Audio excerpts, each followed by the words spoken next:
I'm being pressured to give money to a child that's legally mine, and I don't want to.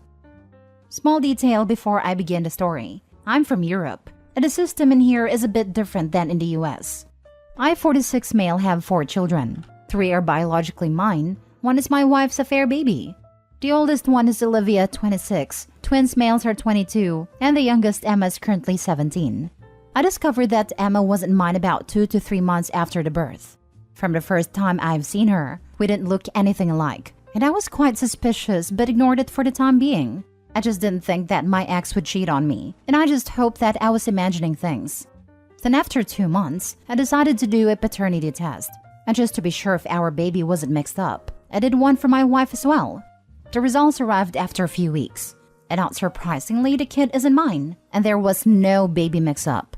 I filed for divorce shortly after. The divorce was long, expensive, and ugly, but at the end I got 50-50 custody for the twins and Olivia. As for the youngest, I had to pay child support. I tried to fight it with evidence that the kid wasn't mine, but the court verdict was that she was legally mine, so I had to pay it, unless the father of the youngest would show up and take responsibility. My ex absolutely refused to tell anyone who the father was, and claimed it was just a few nightstands and doesn't know who the guy is. As a result, I'm stuck paying child support for 18 years. I told my ex that without child support, she wouldn't receive anything else from me, that I won't be a father for Emma, and I don't want to see her.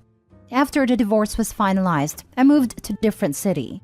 I just wanted a fresh start, and it was difficult, but everything worked out except for dating. I tried learning to trust again, but it was extremely difficult. And at the end, after many failed relationships, I ended up single. The main issue was I couldn't trust anyone except my kids and family, and that mainly destroyed every single relationship I had. I tried therapy, but that led basically nowhere. After a few years, when Olivia was 14, she got in a huge fight with my ex and decided to live with me. The fight with her mother happened because she wanted to take Olivia's money that she was saving.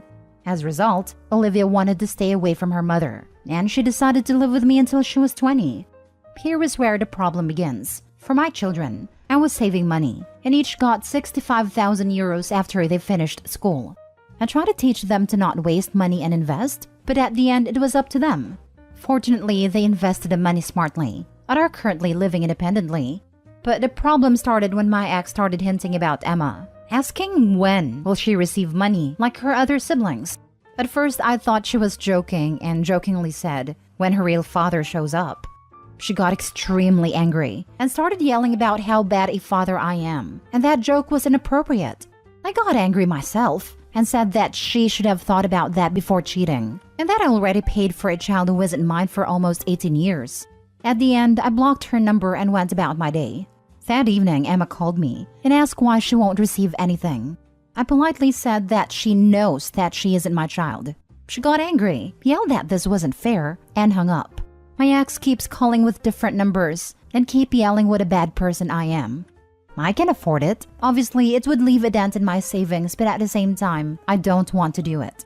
Me and Emma never had a relationship. Maybe we would speak 2 or 3 times a year. But at the same time, I feel guilty for excluding and punishing her for what my ex did. Now for the top comments. If the kid is 17 already, wouldn't that mean you only have 1 more year to pay support for Emma? Or are you saying you need to pay child support for Emma until she's 35? The remaining time is less than a year. No, my ex just wants to get more money from me, and that's probably it. Pay until the end. Keep them blocked. Tell Emma to find her bio father. And finally, move on. And when she finds her bio dad, sue him and the ex. I won't achieve anything with that. Even if the father appears now and admits everything, I wouldn't get any compensation for those years. It's best to just let go. What happened already happened. You have paid a child support that was court-ordered for a child that biologically isn't yours. You have made those payments in full. That is the end of your obligation to that child. Your ex decided to cheat and not go after the bio dad for child support, etc. I'm sorry, but you don't owe that child anything else. You didn't raise her. You were just forced to pay for them. Your ex can give them some money. Keep your money and use it for your retirement or for your future grandchildren. Totally agree with this. I would even go as far as to add up all the child support payments you had to make and show the total amount to both of them. I'm going to guess it's a whole hell of a lot more than 65k in euros. Reckon what her approach would have been had the roles been reversed. She has to understand she's being obtuse and greedy. I'm sure if Opie brought home an affair baby, she would be ever so gracious. She's even grosser not disclosing her dad to her and dragging her into her messy drama. What a mother. Not your child, not your problem. It's bad enough you had to pay child support for 18 years. It's the mother's fault for never trying to find her real father. Oh, I think the mother knew all along who the father was. Next story. My wife has been cheating on me for a year. I plan to divorce her as soon as our child is in childcare. My wife and I have been married for 5 years, and our child was born just over a year ago. I thought we were happy, but my wife became distant soon after. She stopped being interested in intimacy, stopped showing any affection towards me. She seemed to enjoy spending time with me less and less with each passing week and month. I have tried talking to her about it, but she has blocked any effort from me. I wasn't able to reach her. Then about 3 months ago, I saw a notification on her phone. I wasn't snooping, I just wanted to pause the music she had playing. But there it was. Can't wait to see you tonight. I've been hard all day. It was a text from her male best friend. My heart skipped a few beats. I started to look through her phone and found loads of texts going back months. Nude pictures, dirty talk, everything. I wanted to throw up. Apparently, they started getting closer a few weeks after the child was born and started sleeping together around 3 months after the birth. All those nights she went out with her girlfriends, she actually spent at his house. I wanted to confront her, to leave her and be done with her. But we have a child that needs us. I knew I couldn't take care of a child alone, at least not until he would go to kindergarten. And I knew she certainly could not take care of him alone. Besides, I couldn't ever stand being apart from my little boy. So I made a plan. I collected as much evidence as possible and kept my mouth shut. I stopped trying to get closer to her, keep my head down, and just take care of our child with all my heart. But the moment he is settled in at kindergarten when he is 2 years old, I'll divorce my wife and try to get custody of my boy. And that is my situation. I've got to endure a bit more than a year of this broken marriage, pretend that I don't know what she is doing, and keep things civil. There is no one in my life I can talk to about this. I cry myself to sleep when she is out with the girls, knowing what she is actually doing. I gotta stay strong for my boy. I love you, little one. Edit, since everyone in the comments is telling me to get a paternity test, thank you for your advice. I already did. He is my child. Talk to an attorney and make your exit plan. Right here, waiting a year is too long. Kindergarten isn't the only childcare option out there for toddlers. I'm guessing your wife isn't just carrying on an affair, but making her own exit plan. As crappy as it sounds, like you are trying to win the divorce, you want to do everything you can to have a leg up in all court proceedings moving forward, and talking to an attorney immediately will best position you. If she initiates first, she could claim that the two of you had discussed ending the relationship already before she started seeing her friend. Would still qualify as adultery, but put her in a much better light in court, especially if she can prove you were aware of the affair and didn't do anything. Yeah, she definitely is making an exit plan if it's been going on this long. She's probably waiting 6 more months and then giving divorce papers to OP. She's not waiting till this kid is in kindergarten. What will you do if she and her affair partner decide they want to get together before this year timeline is up? She might go for emergency full custody, and then you miserably waited for nothing. Also, be mindful of her friends trying to either support you, as some of them definitely knew what she was doing. They're gaslight you that her friendship with the guy was platonic. You will get a lot of lies and a range of emotions from her once you confront her. Be prepared. There is no way all the evidence I have can be discarded. I know what she is doing, and she is not being very clever about it. Most of our friends are actually her friends. I am not a very outgoing guy, and had not a lot of friends before meeting her. So I'm fully prepared to be on my own once things come out. If there was no child, I just cut contact with her. But for our son, I'll try to be as civil as possible while setting firm limits. Our child needs his mom. Edit 2. Thank you all so much for your feedback and suggestions. To clarify a few things, as I already said yesterday, I had a paternity test done to make sure the kid is mine. He is, but it would not have changed anything for me anyway, at least not how I feel about him. I am talking to an attorney.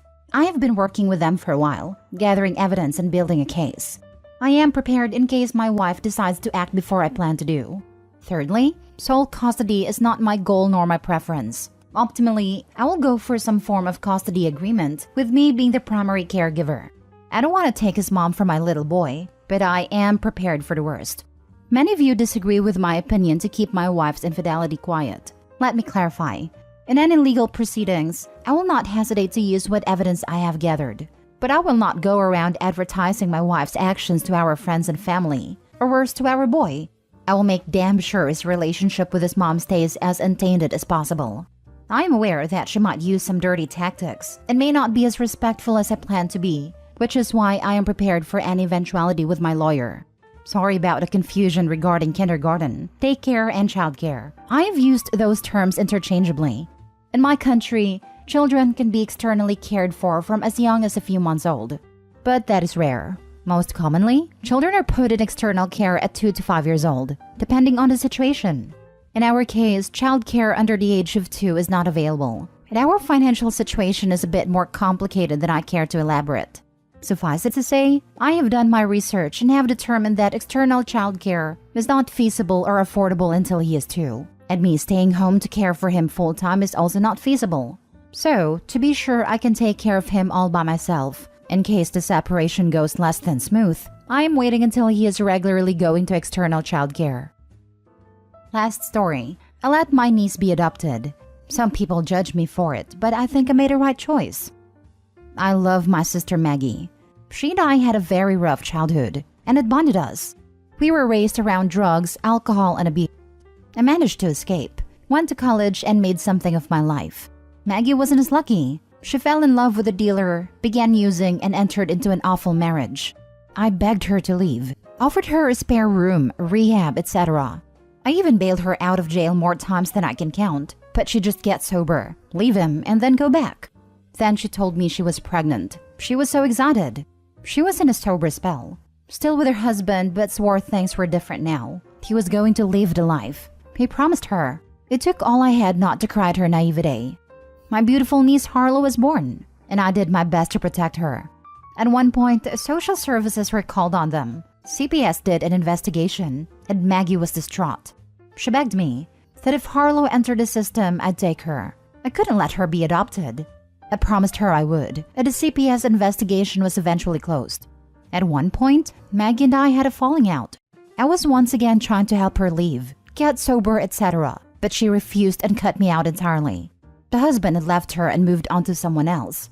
Maggie moved without telling me, got a new number, and that was that. I was distraught. 3 years later, I got a call that my sister was gone. Coke overdose. I immediately asked about Harlow, and all they could tell me was that she wasn't there. It took a lot of calls, but I eventually uncovered that Harlow had been taken from Maggie a year and a half prior after she was caught buying substances. Now, according to those who know my sister, she swore up and down that she told them about me and that she wanted her place with me. Social services said they tried to locate me but couldn't. I managed to get visitation with Harlow. By this time, she was 7 years old. I didn't think she'd remember me, but she smiled and ran into my arms for a hug. She said she missed me so much.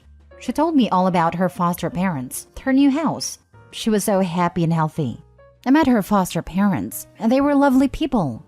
So kind, gracious, and loving. I watched as the dad gave her a piggyback ride to their car. Harlow had a huge smile on her face and was giggling. I realized how happy she was. I had several visits with Harlow. Social services told me I could file for kinship and explain the process. I was all for it and began speaking with my partner about the process. Harlow was turning 8, and we were closing in on her spending nearly 2 years with her foster parents. They invited me and my partner to the birthday party. She had so many friends from school there. She was clearly attached to not only her foster parents, but their families. She had a huge house with a yard. The foster parents had 2 older sons who were so good with her. It was like they were a family.